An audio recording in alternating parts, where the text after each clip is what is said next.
Bunches of Books, it's Rylan, and today we're going to be talking about Under the Never Sky.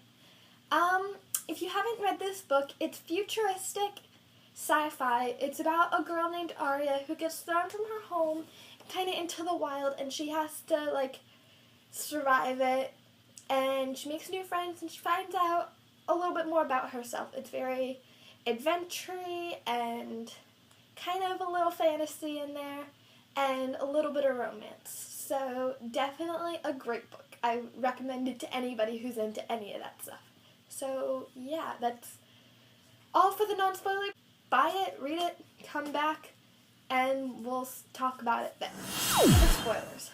So at the beginning of the book, Arya and all of her friends, when they're breaking into the area that they're not allowed into, I get that they want to be adventurous, but guys, come on, be smart. There's probably a reason. And there was. So when Soren, they kind of went a little caveman, they're like, ooh, fire. And then they started, trying to hurt Arya and Paisley died.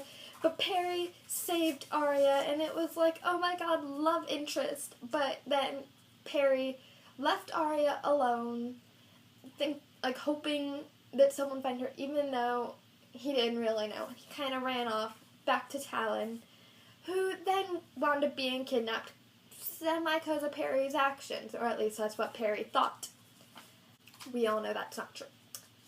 Then, when Arya, finds out everyone's dead and she gets thrown out of the pod, I was kind of oh my god, guys, dwellers live in a video game. They do. They can't feel really anything. They, I guess, can taste and smell and everything, but they can't really feel anything they can't feel pain or anything, which was kind of cool, but I don't know how I'd be with that. So Arya gets thrown out of the pod, and I was kind of yeah, she's gonna go find Perry, and she's gonna be Perry, I really love you, and she didn't. She kind of I don't know, I felt like she gave up. She was kind of just I'm gonna die here, so might as well stop now. Arya, no. You're dumb. But then Perry came, and I'm guys, he found her, he's gonna save her, and he's I should've let you die. And I'm thanks, Perry. I had all my hopes and dreams riding on you, and you jacked it up, dude. So, while she was unconscious, he kind of took care of her feet, and then when she woke up, gave her food, she was sheltered, and he was just being nice to her, and she was scared of him still, which I understand, but it was Arya, he's not gonna try and kill you yet. And then he made her the shoes so that she could walk, and they were made out of books with me a little bit, but I was kind of more do what you can for survival, dude. And he did, and he really helped Arya, and that was really sweet. And then we found out that the book covers were honestly, I thought that was hilarious and very appropriate for the journey. So that was really funny. And I like how kind of sweet Perry was. I don't know, he was kind of trying to be all macho, but at the same time, he wound up being very sweet, taking care of Arya, even though he said it was just to help get Talon back. We knew that wasn't true. He really needed Arya. So, they are walking, and then they had a huge fight with the Croven, or with 3 of the Croven. They wound up killing them and leaving them to die, which the Croven are cannibals, and they believe that if you leave someone to die, their spirit's just gonna wander off. Croven, you're kind of crazy. But, so now they have all these Croven after them, and so that adds to a little bit more of the plot line, which was kind of fun. And so they had a huge fight over that because Arya kind of caused the Croven just a little. And so they wander off, even though Perry was kind of following her, making sure she didn't get too lost. And finds her on a doorstep in an abandoned compound. It's probably not good that the compound was abandoned. I think the Croven took it over. They took over. Everyone killed them. Kept the children. I'm really not sure.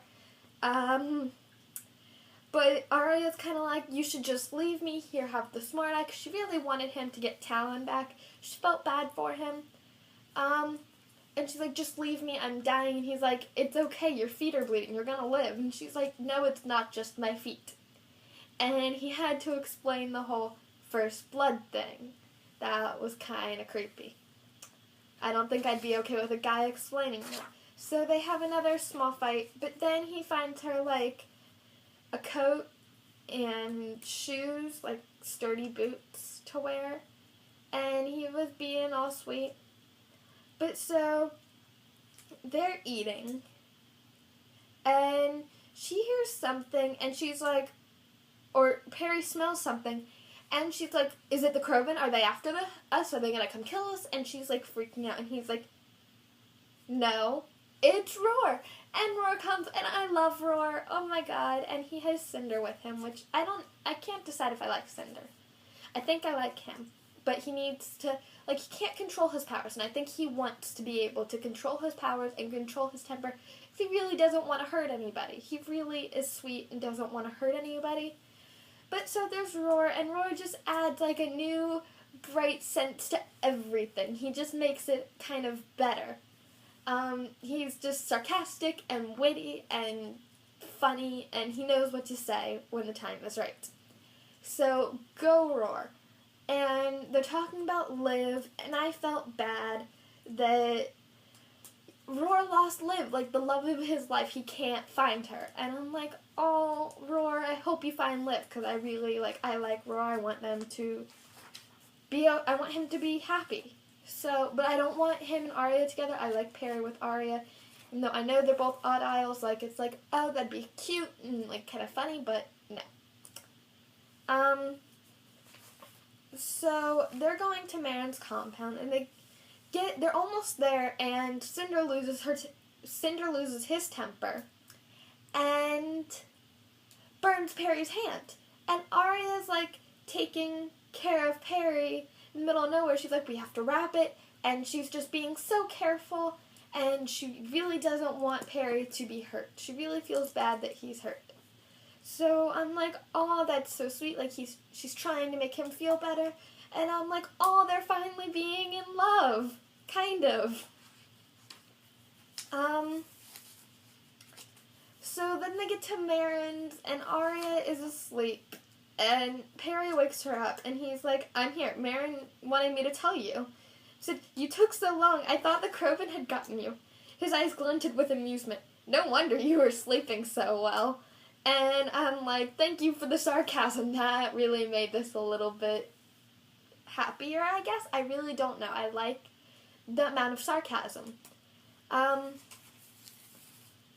of, yeah. And then Marin's like, there have been rumors. Bliss was struck by an aether storm. Great. Wonderful. So Arya's mom might be dead now. And they don't have the smart eye working. So Marin's like, okay, I'll get the smart eye working, and we'll see what information we can get from that. And so while they're underground, Perry kind of goes stir crazy. And he's like, I'm going to the roof. And Arya's like, she kind of follows him, but she waits a little bit. And she goes up to the roof with him. And they're talking about kind of how they're similar. She's like, you're a peregrine falcon, and my voice is classified as falcon soprano. I'm like, that's the best. That is the cutest thing. So Arya sang to him, and I thought that was sweet, and I'm like, love scene, because I thought we kind of needed that. And then Marin they go back down to the basement, and Marin's like, I have the smart eye working. So they get the message, they're watching Lumina's message, and it talks about DLS, and I'm like, that's what happened to Soren and all the guys, and a little bit of Paisley too, in the whole first scene. And then they're like, okay, well, Perry's like, I want to be able to try and contact Talon. So Arya tries to get into the smart eye, and she can't. Of course, she's been blocked. I think she kind of expected that she wouldn't really be able to get in, but it was still kind of sad. So they're like, okay, maybe Perry can get in. So they put the Smart Eye on Perry, and Perry kind of has a freak out because doesn't know how to quite control it yet. So he has a little bit of a freak out, and it kind of reminded me of like the reverse of DLS, how like when most people get DLS, it's because they're not in the realms. They have a freak out in reality. And Perry had the opposite problem. He put the Smart Eye on, got into the realms, and then freaked out. So then Perry finally is able to contact Talon, and Talon doesn't want to leave. He's like, I'm getting better here, the doctors are giving me medicine, my legs don't hurt anymore, I'm getting better. And he kind of liked it, but at the same time, he missed being in the real world, but they weren't sure if he could go back into the real world without dying yet. So they're talking, and there's another small love scene, and Perry's like, we had a deal, we're allies, and she's like, our deal was to come here and fix the Smart Eye. And it was to find Talon and your mother. And we haven't done those yet. And so there's another, like, small love scene. And then Perry realizes what happened. Why he doesn't want Arya to leave. He had rendered to her. Perry hadn't rendered to that many people. He's rendered to Talon. I think it's just Talon and Arya, I think. Maybe Roar. I don't think so. I think that'd be a little awkward. So, like, Arya spends a few days, like, so they can get their strength back up. She spends a few days training. Like, she wants to be able to fight. So she trains with Roar with knives because she can't see well enough to be an archer like Perry. And so Roar's like, okay, well, you can learn knives. So she learns knives with Roar, which I thought that was kind of fun, and Perry obviously was kind of in pain watching her. He's like, she's my girlfriend, kind of, and that's my best friend. I don't want him to hurt her. So that was sweet. And then they're leaving, and Maren's like, you're always welcome back here, Arya. Whenever it happens, you need to find a place to stay. You have here. So that was really sweet. And then they walk for about a week to get to Bliss, which is where Arya's mother supposedly is. And they get there, and Arya gets in, and she meets the doctor again, who was taking care of her when she first woke up after the attack. And he's like, Arya, your mom is dead. And so she gets to see her mom's body, which that was, like, heartbreaking. And then, so she has to go back into the wild, and for all this, she figures out that she's actually an odd isle. We know she's half outsider, and so her outsider half is odd isle. She has an outsider power, kind of. And so she has an odd isle, and I was kind of like, I called it, she's musical, and I think I don't think she could be anything else. So she's an odd isle, and now she has a sense, and she feels like it's a bit more real. So they put her outside, or they bring her back to Maren. Like, she tells the dwellers, she's like, well, I can't come back in the pods, then I know where I want you to take me. She has them take her to Maren, where Roar is. And so a week later, Roar is leaving, and he's like, you don't want me to give him a message? She's like, no, but give him this. And she gives him a violet, and he's like, I thought you liked roses. And she's like, she knows Perry will know it's from me, because it's a violet and her scent.